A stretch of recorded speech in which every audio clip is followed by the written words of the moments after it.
2 से कटने वाली जो संख्या होती है उनमें जो इकाई का अंक है, जो लास्ट का अंक होता है दाहिने हाथ की तरफ का, या तो 0 आए या 2 आए या 4 आए या 6 आए या 8 आए, तो संख्या कन्फर्म 2 से कट जाएगी। उदाहरण के तौर पे जैसे 124 में हमारा 4 होता है लास्ट में, तो यानी कि संख्या 2 से बिल्कुल कन्फर्म में कट जाएगी। बिना देखे आप इस पर टिक मार देना कि 2 से कटने वाली संख्या अगर आती है। 336 लास्ट में अगर 6 आ रहा तो हमें दिख गया भाई 6 भी हमारी इकाई अंक 6 है, तो यानी कि 2 से कटेगी। 220 में 0 है, तो ऐसे ही अनेक एग्जाम्पल हो सकते हैं जिनके डिजिटों का योग मतलब इकाई अंक ये हो जाए, ठीक है, तो 2 से कट जाएगी।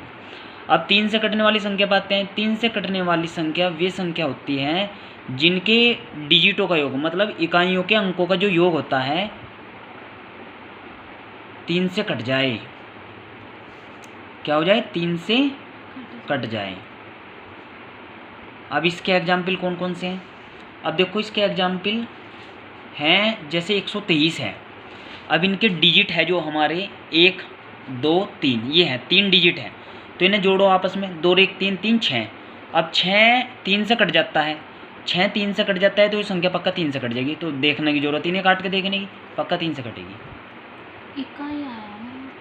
इकाइयों के अंकों का योग ये प्रत्येक जो अंक होते हैं ना हमारे डिजिट है प्रत्येक इकाई से लेके सारे जोड़ के देख लो, तो इस सारे के सारे पक्का ये 3 से कट रही। चल रही उनको नहीं वीडियो तो ठीक है चलते। दूसरा एग्जाम्पल है हमारा 321। 3 2 5 6 यो भी पक्का 3 से कट जाएगी, क्योंकि इनका जो जोड़ है सारे अंकों का वो 3 से कट रहा, तो पक्का संख्या 3 से कट जाएगी। अब हमारा है जैसे 663, इन्हें भी जोड़ के देखो। 6 6 12 और 3 15, पक्का 3 से कट रही, तो इसे काट के देखने की ज़रूरत नहीं है बस क्यों कट रही। तो ऐसे बहुत अनेक एग्जाम्पल हो सकते हैं। तो 3 से कटने वाली संख्या आप देख सकते हो कभी भी, इनको जोड़ के देख लेना। इन्हें जोड़ेंगे डिजिटों को जोड़ने के बाद अगर वो 3 से कट रहा हो तो पक्का वो संख्या 3 से कट जाएगी, चाहे बड़ी से बड़ी कितनी भी बड़ी संख्या। अंकों का योग। हाँ अंकों का योग, ये लिख रहा अंकों का योग। तीसरा एग्जाम्पल है हमारी 4 से कटने वाली संख्या। 4 से कटने वाली संख्या, अब 4 से भी संख्या कटती है जिनके इकाई का अंक व ढाई का अंक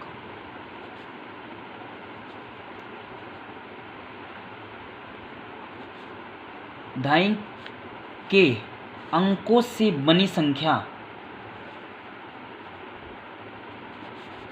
4 से कट जाए,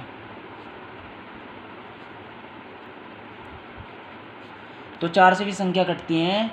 4 से केवल वही संख्या कटेगी जिनके इकाई का अंक वे ढाई के अंकों से बनी संख्या, जो इकाई के अंक और ढाई के अंकों से बनी संख्या 4 से कट जाए। एग्जाम्पल के तौर पे देखो, आपकी समझ में नहीं आ पा रहा होगा, देखो जैसे 124 है, 124 में इकाई का अंक ही हो गया और ढाई का अंक ही हो गया। अब ये दोनों को मिलाकर हमारी संख्या बनती है 24, और 24 4 से कट जाता है, यानी कि 124 संख्या 4 से कट जाएगी। एग्जाम्पल के तौर पे हम लेते हैं 3 2 3 4 4, ये इकाई का अंक और ये ढाई का अंक से बनी 44, तो 44 4 से कट रही, तो ये संख्या पूरी की पूरी 4 से निश्चित तौर पे कट जाएगी, पक्का पूरी संख्या कटेगी अब ये 4 से, क्योंकि इकाई और ढाई का ही लास्ट का देख लो काट करके, तो पूरी संख्या 4 से कट जा। तो ऐसे बहुत सारे एग्जाम्पल, एक और एग्जाम्पल दे देता हूँ।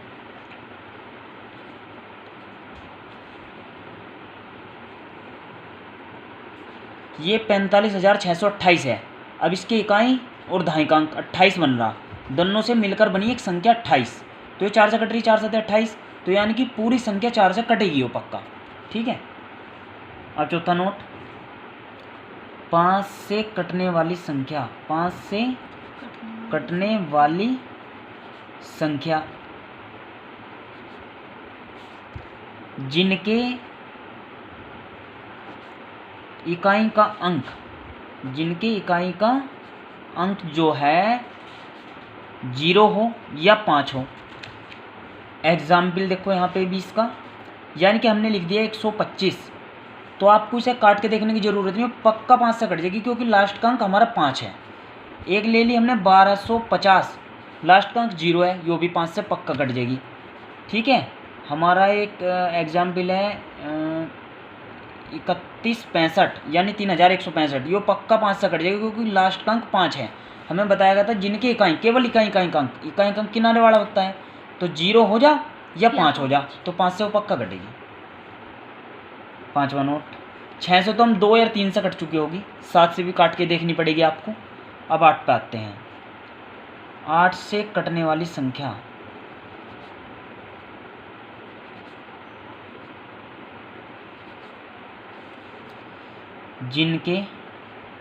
जिन संख्या के इकाई व दहाई व सैकड़ा से बनी संख्या, जोड़नी नहीं है, बनी संख्या देखनी है, जो इनसे मिलकर के बन रही संख्या है। अगर वह 8 से कटे, अगर वह 8 से कट जाए तो 8 से वह पूरी संख्या विभाजित हो जाएगी। हाँ, कट जाएगी या विभाजित हो जाएगी। तो एग्जाम्पल इसका भी देना पड़ेगा आपको। अब इसमें एग्जाम्पल आप देंगे जैसे कि 3, 2, 4, 1, 2, 8। अब हमें ये देखना इकाई अंक, दहाई अंक और सैकड़ा, ये तीनों से मिलकर बनती है हमारी 128। और हमारी पूरी संख्या अगर देखें इकाई, दहाई, सैकड़ा, हज़ार, 10,000, लाख, 3,24,128 है। अब हम इसे वहाँ भाग दे के देखते हैं तो बहुत टाइम लगेगा, तो हमें यहाँ पे देख सकते हैं कि हमारी इकाई, दहाई, सैकड़ा से मिलकर बन रही है 128। यो पक्का 8 से अगर कट रही है, देख लीजिए 8 से कट रहा है कि नहीं कट रहा है। 128 8 एकम 8, आपका बच जाता है 4 और 8 8 6 48।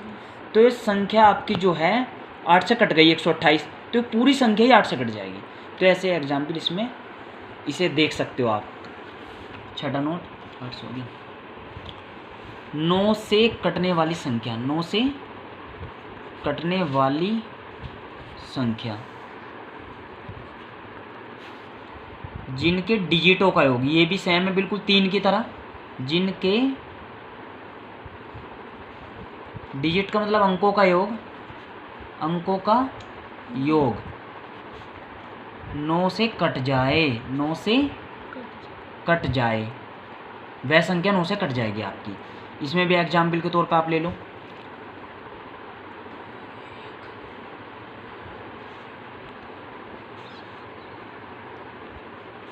एग्जाम्पल के तौर पे हमने ली 12,456 सॉरी 12,456। अब देखते हैं इनको जोड़ के, 1 2 3 3 4 7 5 12 6 18। तो 18 9 से कट जा, तो ये संख्या पूरी की पूरी 9 से निश्चित कट जाएगी। ठीक है, तो ये एग्जाम्पल इसके। 10 से तो हम काट सकते हैं, पीछे से कट जाएगी, 2 से और 5 से कट चुकी होगी वो। अब हमारा 7वां नोट आता है 11 का। 11 से कटने वाली संख्या, 11 से कटने वाली संख्या। अब 11 से कौन सी संख्या कटती है? जिन संख्या के, कोई भी संख्या हो सकती है, जिन संख्या के सम स्थान पर अंकों का योग, अंकों का योग माइनस विषम स्थान पर, हटा दो, विषम स्थान पर अंकों का योग, अंकों का योग और इनका डिफरेंस यानी कि अंतर, इनका क्या होना चाहिए? अंतर होना चाहिए। देखो माइनस का निशान लग रहा है और उनका अंतर 0 अगर आ रहा है तो पक्का 11 से वो कट रही है संख्या। फिर दोबारा से ध्यान दो इस पर, 11 से कटने वाली संख्या थोड़ा अलग है। जिन संख्या के सम स्थानों पर अंक आ रहे होंगे, डिजिट आ रहे होंगे, और विषम स्थानों पर डिजिट जो आ रहे होंगे, अगर उनका अंतर है, पहले तो उनका योग कर लो, सम स्थानों पर अंकों का आने वालों का योग, और विषम स्थान पे जो अंक आ रहे हैं उनका योग करके, और उनका डिफरेंस देखो अगर 0 है वो पक्का 11 से कटेगी। अब एग्जाम्पल के तौर पे हम लेने जा रहे हैं 2 एग्जाम्पल। 121। देखो इसमें सम स्थान कौन कौन से? सम स्थान केवल इसमें एक है, वो है 2। जो सम स्थान होता है 2 4 6 8 सम स्थान होते हैं। ये भी सम स्थान है 1 और 3। भाई पहले नंबर पे 1 आ रहा और तीसरे नंबर पे भी 1 आ रहा, तो ये भी सम स्थान होंगे 2 इसमें। अब इन्हें जोड़ो, सम स्थानों वालों को तो जोड़ के बस 2 ही आना, क्योंकि सम स्थान की संख्या हमारे पास केवल 1 है, वो भी है 2, क्योंकि अगली संख्या हमारे पास कोई चौथे नंबर पे है नहीं, तो 2 ही है बस हमारे पास। माइनस हमने देखा वहाँ विषम स्थान, विषम स्थान पे यहाँ 1 है और 1 तीसरे नंबर पे है, यानी कि 1 और 1 2, ये भी जोड़ लो। अब इनका अंतर क्या रहा, 0 आ रहा है, पक्का 11 से कट रही, देख लो चाहे 121, 11 एकम 11, 1 का उतार ले ऊपर से और 11 एकम 11, ये पक्का कट गई। अब दूसरा एग्जाम्पल है हमारा यहाँ पे 1331, ठीक है। अब यहाँ समस्थान विषम समस्थान पे देखो, पहले 3 है और यहाँ 1 है, ये समस्थान है भाई, ये समस्थानों पे एक 3 आ रहा, दूसरे नंबर पे 3 है और चौथे नंबर पे 1 है, तो यानी कि समस्थानों पर जो हमारा आया 3 आया और प्लस 1 आया, फिर माइनस का निशान हमने लगा लिया अपने सूत्र के अकॉर्डिंग। और ये सम स्थानों पे अब विषम स्थानों पे देखते हैं, विषम स्थानों पे यहाँ पे 1 है और 1 पे 3 है, विषम स्थानों पे हमारे यहाँ 1 है और यहाँ एक जगह 3 है। अब इनका योग करो ना, क्योंकि योग करना पड़ेगा, तो 1 और प्लस 3, और इनका अंतर हमने माइनस का बीच में निशान लगा रखा है, तो 3 और 1 4 और 3 और 1 4, 0 बच गया, ये पक्का, ये भी 11 से कट रही, चाहे देख लो। फिर आपको वहाँ काट के देखने की ज़रूरत नहीं है, बस यहाँ बताया जा रहा है, ऐसा करके देख लेना। 11 कम 11, कितने बच गए, 3 में से गए 2, ऊपर से ताले 3 का, 11 दूनी 22, आपका उतार लिया 1, ऊपर से ताले हमने 1 का, 11 कम 11, तो ये पक्का 11 से कट चुकी संख्या। तो आपको वहाँ काट के देखनी, बस ऐसे ही जोड़ के देख लेना, 3 और 1 4, 3 और 1 4, 4 में 4 गए 0 बच गया। ऐसे ही अगर जिन संख्याओं का भी सम स्थानों पे अंकों का योग और विषम स्थानों पर अंकों का योग का डिफरेंस 0 आता रहेगा, तो वो संख्या पक्का निश्चित तौर पे 11 से कटती रहेगी। ये एग्जाम्पल है कुछ नंबर सिस्टम के, बहुत सारे इसमें सूत्र होते हैं, और भी है इसमें कुछ सूत्र हम जो यूज करेंगे, जो डायरेक्टली यूज होंगे वे हम कल बताएंगे।